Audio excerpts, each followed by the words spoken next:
Eder. Mech. Pallister. La patente.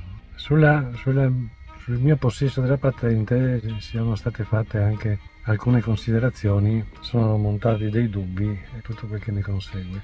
La mia patente era scaduta il 30 aprile del 2020, poi a causa del Covid c'erano state delle proroghe e la mia patente è rimasta attiva fino al 31 ottobre del 21. Là è scaduta. Dopodiché, non avendo una macchina di mia proprietà e non avendo modo di guidare, non ho pensato, non avevo l'esigenza di rinnovarla.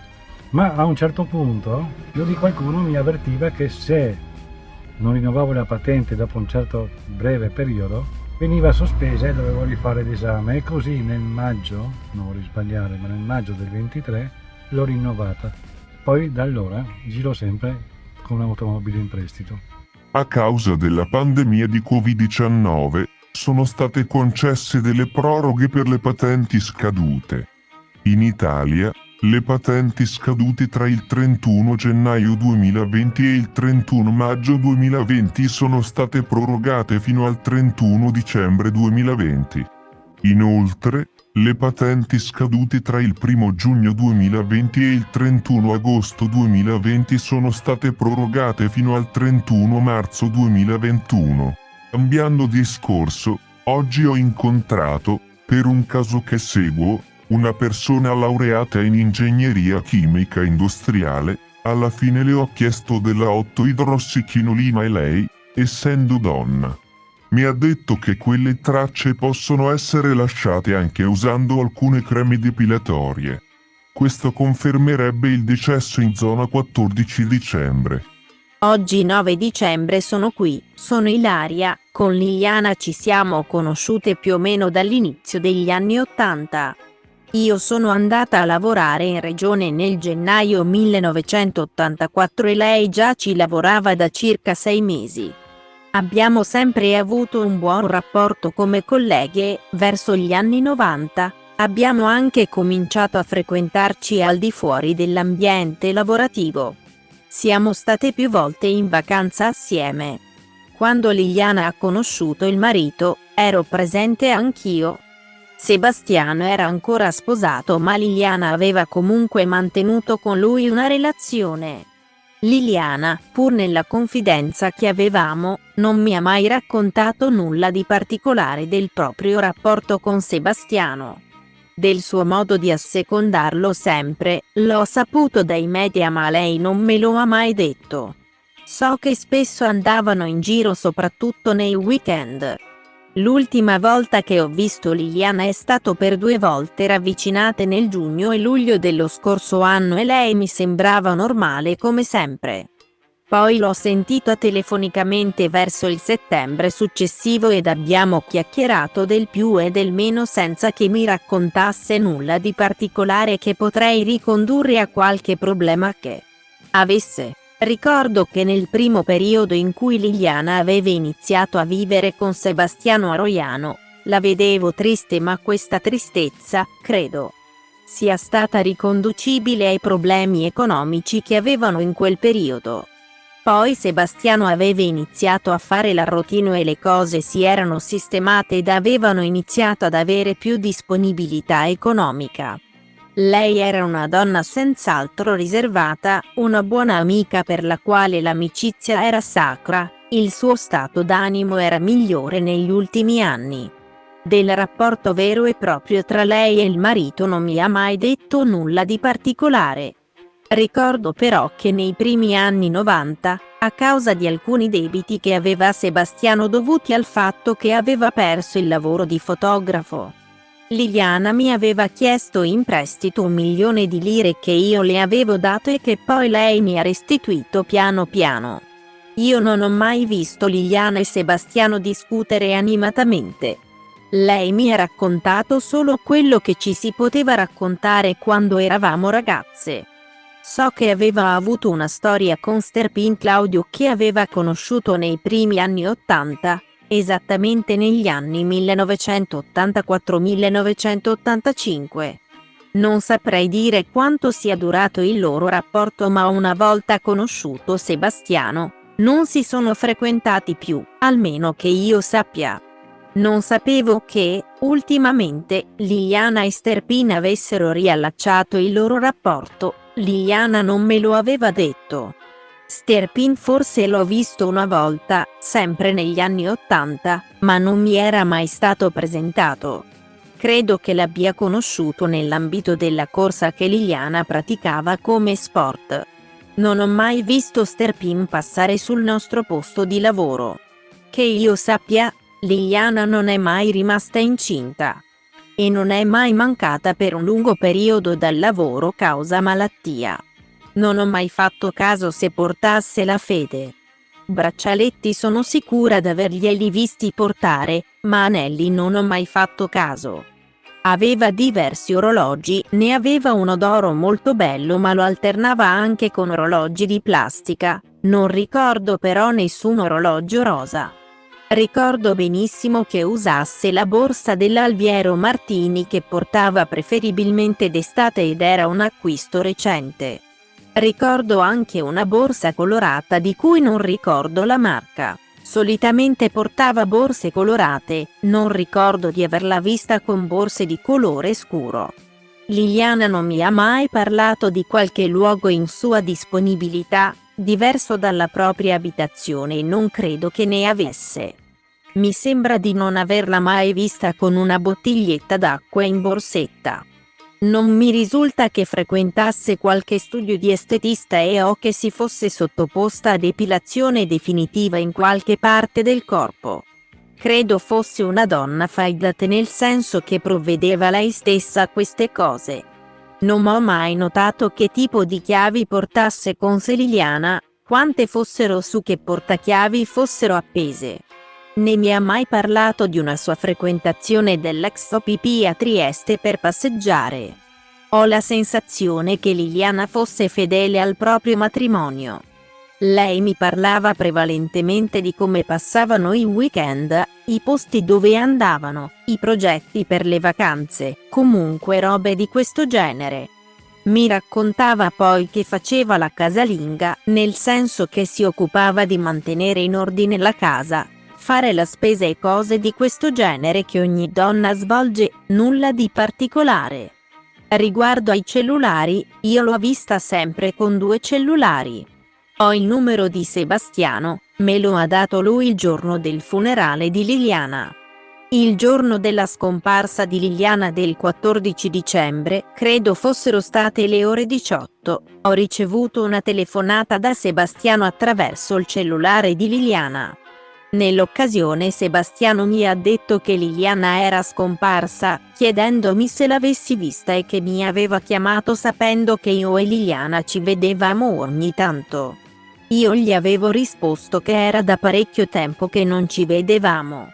Mi ha detto che i telefoni di Liliana erano rimasti a casa ed era preoccupato perché, di solito, lei ritornava verso le ore 16 e non era ancora rientrata. Il fatto che avesse lasciato i telefoni a casa mi aveva colpita perché, conoscendo Liliana come una donna metodica, mi era parso strano questo elemento. Io gli avevo chiesto com'era vestita e lui mi aveva risposto che era vestita normalmente, non ha parlato di borse o di altro. Ricordo che ho avuto la sensazione che, durante la telefonata, fosse da solo in casa. Quella stessa giornata ci siamo risentiti e, questa volta, mi è parso che ci fosse qualcuno con lui e lui stesso mi aveva detto che erano amici della polizia. Ricordo poi di averlo chiamato nei giorni successivi per chiedere se avesse novità e gli avevo anche chiesto se aveva controllato se mancasse qualcosa da casa e lui mi aveva risposto di no e che mancava solo la carta di credito. Mi aveva anche detto che Liliana aveva lasciato il portafoglio a casa e non aveva soldi con sé. Sono quasi sicura del portafoglio, invece sono sicurissima che mi avesse detto che non aveva soldi con sé. Per essere precisa sulla data, potrei guardare sul mio cellulare il registro delle chiamate. 14:12 ore 18:12, chiamate in uscita di 1 minuto 49. 14:12 ore 19:11, chiamate in uscita di 2 minuti 20. 15 12 ore 18 e 16, chiamate in uscita di 7 minuti 42. 18 12 ore 15, chiamata in uscita senza minutaggio. 20/12 ore 16 e 37, chiamate in uscita di 8 minuti 5. La chiamata di Sebastiano non risulta tra queste perché potrebbe essere stata fatta attraverso WhatsApp e potrei averla cancellata perché uso fare così sui social. Nella prima telefonata, Sebastiano mi sembrava preoccupato.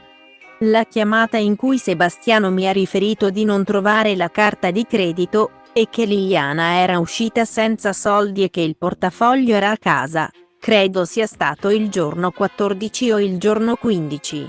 Comunque è una delle prime volte in cui ci siamo sentiti telefonicamente. Mi ha detto anche che non capiva perché Liliana se ne fosse andata, che tra loro era tutto a posto e che l'unica cosa che volevano fare era cambiare casa. Niente però di particolare che mi avesse insospettito. In passato sono andata nella sua casa di Roiano, in quella di via Verrocchio mai. So che aveva un buon rapporto con il fratello Sergio, che so aver avuto problemi economici e che Liliana aveva aiutato. Ricordo anche che con il papà Liliana non aveva avuto un buon rapporto perché era un tipo un po' strano. Mi ha anche detto che, alla sua morte, avevano trovato un gruzzoletto di denaro che non sapevano avesse. So che avevano avuto problemi con il figlio di Sebastiano, avevano vissuto un periodo assieme e quest'ultimo, pur lavorando, pesava sull'economia familiare. Lei gli lavava e stirava la roba e lui non era particolarmente riconoscente per questo. Posso dire che era nel suo carattere essere particolarmente servizievole, lo faceva anche in ufficio tra colleghi. Che avesse denaro a casa l'ho saputo dai media e mi è un po' sorpreso.